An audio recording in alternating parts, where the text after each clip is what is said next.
అందరికీ నమస్కారం అండి. నా పేరు మేరీ కృపాబాయ్, కథా రచయిత్రిని.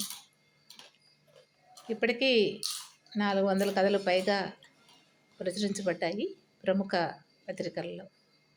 అలాగే రేడియోలోను, టెలివిజన్లోను ప్రోగ్రామ్స్ ఉన్నాయి. మరి యూట్యూబ్ ఛానల్ ద్వారా, మేరీ కృపాబాయ్ ఛానల్ ద్వారా ప్రతిరోజు ఒక్కొక్క కథని పరిచయం చేస్తున్నాను. అలా పరిచయం చేసే క్రమంలో ఈరోజు మరొక కథని పరిచయం చేయాలని అనుకుంటున్నాను. ఇదొక చిన్న కథ, చాలా చిన్నది. అయితే దీని శీర్షిక నేటి మహిళ. ఈ కథ విపుల మాసపత్రికలో ప్రచురించబడింది.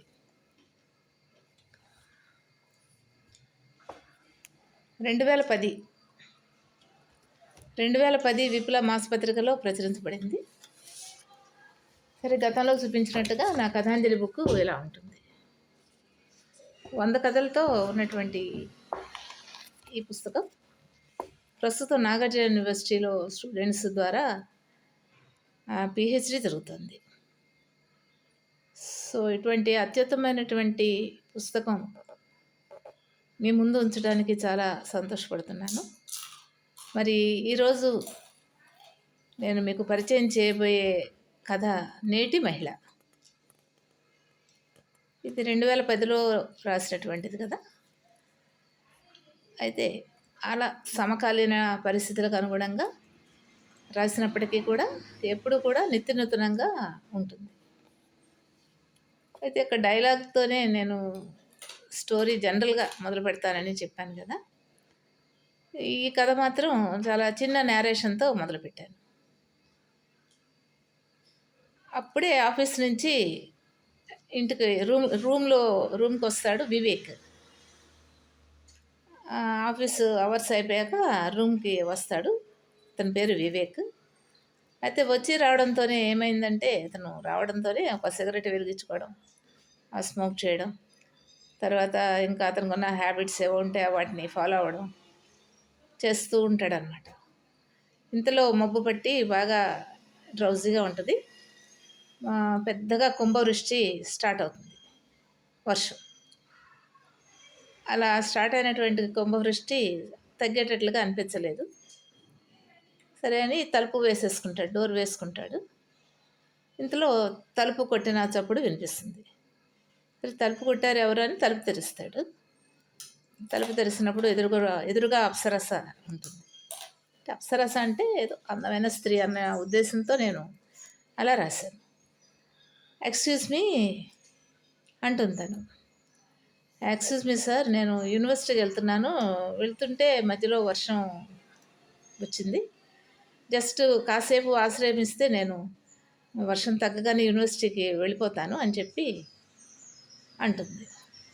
వై నాట్, రండి అని చెప్పి అంటాడు వివేక్. అలా అమ్మాయిని చూస్తూనే అసలు అప్సరసేమో చాలా అందమైంది. అలా కళతోనే ఆ అందాన్ని ఏదో ఆస్వాదిస్తున్న ఫీలింగ్తో, అంటే ఒక రకమైనటువంటి మనం చెప్తాం కదా, గుడ్ టచ్ బ్యాడ్ టచ్ అన్నట్టుగా, గుడ్ లుక్స్ బ్యాడ్ లుక్స్ లాగా అలా చూస్తూ ఉంటాడనమాట. అలా చూస్తుంటాడు. అప్పుడు అమ్మాయి ఏం మాట్లాడాలో తెలియక, సార్ మీ క్వాలిఫికేషన్ ఏంటి అని అడుగుతుంది. అడిగితే నేను ఇంటర్మీడియట్ అండి అని చెప్తాడు, ఇంటర్మీడియట్ క్వాలిఫికేషన్. సో మీరు ఏం చేస్తుంటారు అని అడుగుతుంది. అడిగితే నేను క్లరికల్ జాబ్ చేస్తున్నానండి అని చెప్పి అంటాడు. సరే, అటువంటి ఇన్ఫర్మేషన్ ఇస్తాడు వివేక్. అయితే తిను కూడా పరిచయం చేసుకోవాలి కదా. నా పేరు జాస్మిన్ అండి, నేను ఎంబీఏ చేస్తున్నాను అని చెప్పి చెప్తుంది. ఇంతలో వర్షం తగ్గుతుంది. వర్షం తగ్గిపోయిన తర్వాత, సరే నేను వెళ్ళిపోతున్నానండి, వర్షం తగ్గిపోయింది కదా అని చెప్పి వెళ్ళిపోతుంది. వెంటనే వివేక్ ఫోన్ రింగ్ అవుతుంది. సెల్ ఫోన్ రింగ్ అవుతుంది. తీసి హలో అంటాడు. చెవి దగ్గర పెట్టుకుంటాడు, సెల్ ఫోన్ ఎత్తి చెవి దగ్గర పెట్టుకుంటాడు. హలో వివేక్ గారు, నేను దీపికని ఫోన్ చేస్తున్నాను. రేపు పెళ్లి చూపులకు వస్తానని చెప్పారు కదా, మీరైతే ఏం రావక్కర్లేదు. ఇంతకుముందు జాస్మిన్ పేరుతో మీ రూమ్లోకి వచ్చింది నేనే. మీరు ఇంటర్మీడియట్ చదువుతూ పీజీ అని చెప్పారు. తర్వాత క్లర్క్ జాబ్ చేస్తూ ఆఫీసర్ అని చెప్పారు. ఏదో చాలా చక్కటి హ్యాబిట్స్ మీకు ఉన్నట్టుగా చెప్పారు. కానీ మీ దగ్గర చూస్తే హ్యాబిట్స్ ఆ స్మోకింగు, డ్రింకింగు ఇంకా ఏవేవో కనిపించాయి నాకు అక్కడ. ఇవన్నీ నేను అబ్జర్వ్ చేశాను. నేను అలా సొంతంగా అబ్జర్వ్ చేసుకోలేకపోతే కనుక నా లైఫ్ స్పాయిల్ అయ్యి ఉండేది. కాబట్టి ఇప్పుడు మీ గురించి నాకు పూర్తిగా తెలిసింది. రేపు మీరు పెళ్లి చూపులకి ఏం రావక్కర్లేదు. ఎందుకంటే నేను నేటి మహిళను అని చెప్పి ఫోన్ డిస్కనెక్ట్ చేస్తుంది అటువైపు నుంచి దీపిక. ఇది ఒక చిన్న కథ, కార్డు కథ ఇది. విపుల అనేటువంటి మాసపత్రికలో అప్పట్లో కార్డు కథలు ఇన్వైట్ చేసేవారు.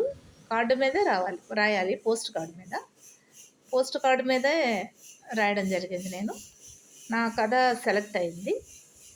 చాలా చిన్న కథ. యాక్చువల్గా ఈ కథ కార్డు మీద రాయడం కూడా కష్టమే, అయినప్పటికీ కూడా చిన్న అక్షరాలతో రాశాను. ఈ కథ పేరు నేటి మహిళ. దీనిలో మంచి సందేశం ఉంది. అంటే ఇలాగే నేటి మహిళలు ఇలాగే ఫాలో అవుతూ ఇలాగే ఎంక్వైరీ చేసి ఇలానే చేస్తారా అనేది కాదు. జనరల్గా కొన్ని జాగ్రత్తలు తీసుకోవడం వల్ల మహిళల్లో కొంత అవేర్నెస్ అనేది రావాలి అని చెప్పి నా ఉద్దేశం. సమాజంలో నేడు జరుగుతున్నటువంటి అకృత్యాలు ఇటువంటివన్నీ జరగకుండా ఉండాలంటే మహిళలు తమ జాగ్రత్త వారు తీసుకోవడం చాలా అవసరం. ఏదో రకమైన జాగ్రత్త తీసుకోవాలి. అసలు ఏ జాగ్రత్త తీసుకోకుండా గుడ్డిగా నమ్మి జీవితాన్ని అలా ఎవరి ముందో ఉంచకూడదు. జీవితం చాలా విలువైనది. అందువల్ల ప్రతి మహిళ కూడా నేటి మహిళలాగా రూపాంతరం చెందాలి అనేది నా ఉద్దేశం. అలా ఈ కథ ఇలా ముగుస్తుంది. So thank you very much. Mary Krupabai, కథా రచయిత్రి.